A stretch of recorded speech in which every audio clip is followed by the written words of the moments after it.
Meghraj the serendipity. लेखिका मेघना माने यादव. अभिवाचन मनाली तुंगे झाडे. भाग 6. Communication is the key to a successful relationship. My princess. Arya जियाच्या रूमचे दार लोटून आत आला. कोपऱ्यातील नाईट लॅम्पच्या मंद प्रकाशात दोघींना बिलगून झोपलेलं पाहून मंद हसू गालावर उमटले. अलगद आर्याच्या जवळ बेडवर बसत हात लांबवून जियाच्या केसांवरून फिरवला. ये मेरा बहुत ज्यादा समझदार बच्चा, मेरी स्वीटू. कभी भी कोई भी डिमांड नहीं, ना जिद, जो भी कहता हूं मान लेती है. अन आर्याकडे पाहत आठवत होते गेल्या आठवड्याभरातील सारे फोन कॉल्स. मोठ्याने येणारे हसू अडवतच तिच्याही छोट्याशा केसात प्रेमाने हात फिरवला. मेरी नटखट शरारती आयु, हमारा कोहिनूर हिला लंदन के म्यूजियम में है. ये जानकर मैडम बहुत गुस्सा है. Dad, we must get it back. मला जोरात सांगितलं. अब आर्या को कोहिनूर चाहिए. त्याच्या गोंजारण्याने आर्याची चुळबुळ. गाढ झोपेतून डोळे किलकिले करतच कसे बसे डॅडकडे पाहिले. डॅड, मम्माला चॉकलेट देऊ नका. डॅड गुडघ्यांवर हात ठेवतच अस्फुट बडबड. झोप तर अनावर होती, तरीही चॉकलेट्स विसरली नव्हती. नाही दूंगा, तुझ्यासाठी स्पेशल मोठा बॉक्स आहे. आपण मम्माला द्यायचं नाही हा. हळूवार तिच्या कानाशी बोलत मायेने डोक्यावरून थोपटत तिला पुन्हा झोपवत होता. Dad is really sweet, just like chocolate. मनातच कुजबुजत आर्याने हलकसं हसत डोळे मिटले. आणि डॅड डॉटरमधील हा प्रेमळ संवाद पाहून मेघा दारातूनच मागे वळली. बेडरूमकडे निघाली. आमच्या प्रिन्सेस आणि त्यांचे लाडके डॅड, अतिशय सुंदर असं नातं. राजीवनाही त्या दोघींना पाहिल्याशिवाय, त्यांना प्रेमाने गोंजारल्याशिवाय चैन पडतच नाही. रोज दुपारचा शाळेतून आल्यानंतरचा कॉलही ठरलेला. लंडनला होते तरीही त्यात खंड पडला नाही. मीटिंग्स थोड्याच्या ॲडजस्ट करत, तर कधी जमणारच नसेल तर दोघींना आधीच कळवणारे डॅड. पण दिवसातून एक कॉल तरी प्रिन्सेससोबत बोलायलाच हवे. जिया तर शाळेतल्या गोष्टी सांगत असते, पण हे आर्याभूत मम्माच्या तक्रारी करण्याची नामी संधी असते हा दुपारचा कॉल. कारण मम्मा तेव्हा ऑफिसमध्ये असते ना, मम्माला काही कळणारच नाही. आणि मग राजीव माझ्याशी बोलताना हळूच तो विषय छेडतात. लाडक्या लेकीने डॅडला गळ घातलेली असते ना, मम्माला समजवा. मग मम्माकडून परवानगी मिळवण्याचं काम डॅडचं. आणि बरेचदा तर मम्माची मतेही नको असतात. आर्या सरळ येऊन मला सांगते, डॅडने परमिशन दिली आहे. म्हणजे ती इनडायरेक्टली मला सुचवते, तुझं मत विशेष महत्वाचं नाही. डॅम्बिस आहे ती. आता झोपेतही काही नाही, पण चॉकलेट्स बरे लक्षात होते. आता उद्या 2 वेगवेगळे बॉक्स बघून तर अजून फुरफुर करणार आहे माझी आयु. डॅड, मम्मासाठी का आणले असंही ठसक्यात विचारेल. आगाऊ, डॅडनी फक्त हिचे लाड करायचे, आणि मग आमचे लाड कोण करणार? आमचे अहो, दुसरे कोण? त्याची बॅग कोपऱ्यात उभी करत बेडवर चढून बसली. गालातच हसत किचनमधील प्रसंग आठवत होती. चॉकलेट्स भरवल्यानंतर ओठांचा गोडवाही साहेबांना चाखायचा होता.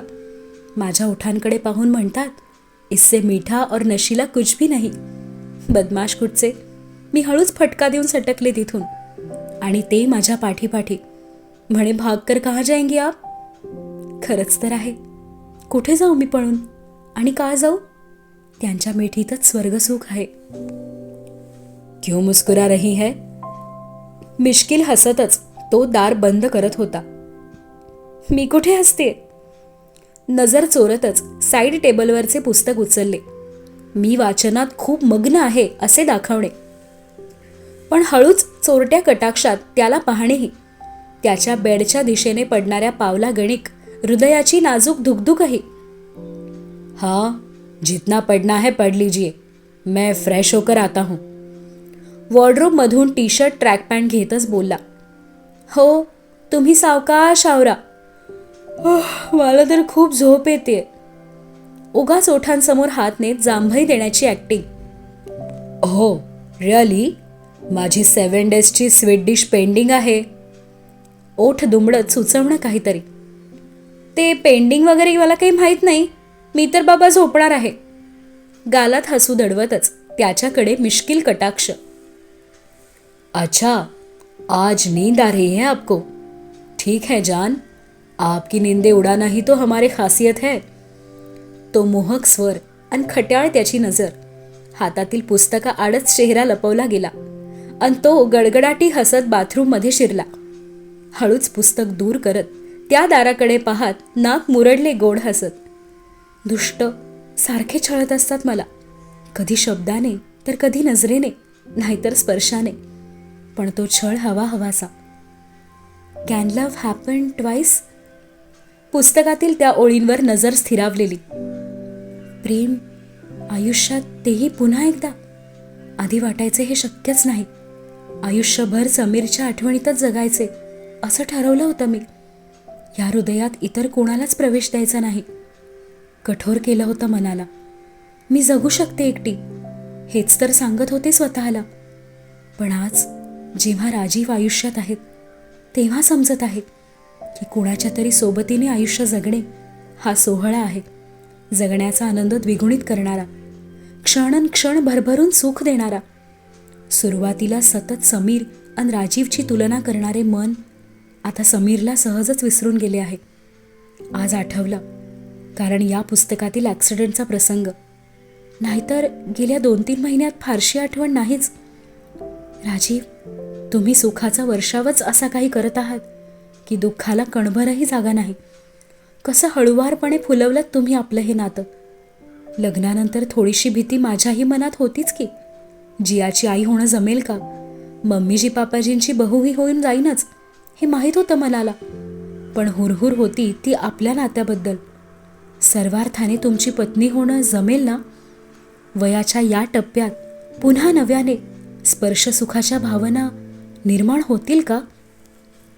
खूप पूर्वी आपापल्या त्यावेळच्या जोडीदारासोबत अनुभवलेले ते क्षण विसरून नव्याने दोघांच्या सोबतीने मोहक आठवणी निर्माण करता येतील ना? एकमेकांकडून काय अपेक्षा आहेत, पूर्ण करण्यास जमेल ना? एक ना अनेक प्रश्नांचे नुसते काहूर होते मनात. पहिल्या 2-3 रात्री तर नीटशी झोपही लागली नाही.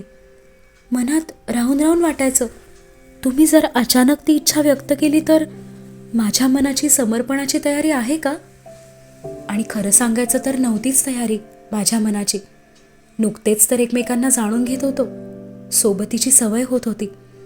पण लग्नानंतरच्या सुरुवातीच्या दिवसात मला हे तर जाणवलं की स्पर्शसुखाची इच्छा घाईगडबडीत पूर्ण करण्यात तुम्हालाही रस नाही.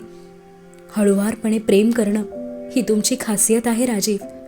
हातात हात असणे, ती अलवार मिठी, खांद्यावर डोके ठेवून माझे बसणे, कुशीत निजणे, अधरांचा कपाळी स्पर्श, मग कधीतरी गालावर उमटलेली मोहर, आणि मग अधरांचे मिलन. सहवासाची ओढ हळुवारपणे फुलवलीत तुम्ही. आणि म्हणूनच कदाचित आपल्या मिलनाची ती रात्र अविस्मरणीय आहे. त्या 3 दिवसात प्रिया, मधुरा, श्वेता, रिधिमादी सगळ्यांचे कॉल्स येत होते. मी कोणाशीच बोलले नाही. बिझी, फक्त एवढाच मेसेज केला त्यांना. पण दीदींना मम्मीजींकडून समजले की मी आणि राजीव घरी एकटेच आहोत. देवा, त्यानंतर सगळ्यांनी जे छळलं आहे ना मला. प्रिया म्हणते हनीमून घरीच केला तुम्ही, डेस्टिनेशनला पोहोचायचाही धीर नाही का? आगाऊ कुठची. पण हेच तर आमचे बेस्ट डेस्टिनेशन आहे, आमचा स्वर्ग. इथे तर हर एक रात्र रुमानी असते आहोंच्या मिठीत. नजर पुस्तकावर, पण मनात तो. गालावर लाजरं हसू आणि पुन्हा ओढ मिलनाची. ऐसे रुमानी रातों में बुक्स नहीं पढ़ा करते जान. बेडवर धपकन बसत पुस्तक हातून काढून घेत तिच्या कुशीत त्याचं डोकं विसावलं. खट्याळ हसरी नजर तिला न्याहाळणारी. मी तर गेल्या 6 रात्री हेच करत होते, लव्ह स्टोरीज वाचत होते. त्याच्या केसातून हात फिरवत झुकून कपाळी ओठ टेकवले. ओह, तो ये लव स्टोरीज का असर है. मुझे एयरपोर्ट पिकअप के लिए हमारी जान हाजिर थी. त्याच्या छातीवर विसावलेला हात हातात घेत कड्याशी खेळणे. छे हो राजीव, ते तर मी असंच मनाने ठरवलं, जसं तुम्ही ठरवलं माझ्यासाठी चॉकलेटचा बॉक्स आणायचा. कपाळावर बोटांनी हलकासा दाब देत मसाज करत होती. आह, सुकून. फ्लाइट में सिर भारी हो जाता है. अब अच्छा लग रहा है. अलगद डोळे मिटून तिच्या मौसूद बोटांचा स्पर्श अनुभवत होता. केसांना तेल लावू का? पहा कसे रखरखीत झालेत. राठ आणि तेवढ्याच दाट केसातून हात फिरवत होती. हाँ, कुछ ज्यादा ही गर्मी थी लंडन में और ह्यूमिड क्लायमेट. उसासा टाकतच हात उंचावून तिची वेणी पुढे घेतली.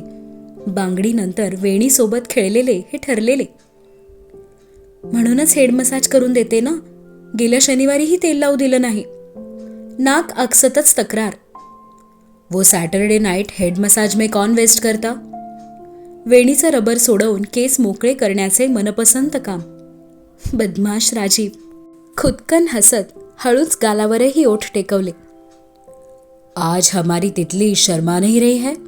क्या बात है. तिच्या मोकळ्या केसांना चेहऱ्यावर घेत गंध श्वासात भरून घेणे. असंच. आज फिर तुम पे प्यार आया है. गाण्याच्या ओळी हळूच गुणगुणत त्याच्या गळ्याशी हातांचा नाजूक वेढा. ओ बेहद और बेहिसाब आया है. गाणं पूर्ण करत झुकलेल्या तिच्या गालीही त्याचे ओठ नकळतच टेकले. 6 रात्रींच्या दुराव्यानंतरची ती रात्र एकमेकांच्या मिठीत रुमानी रुमानी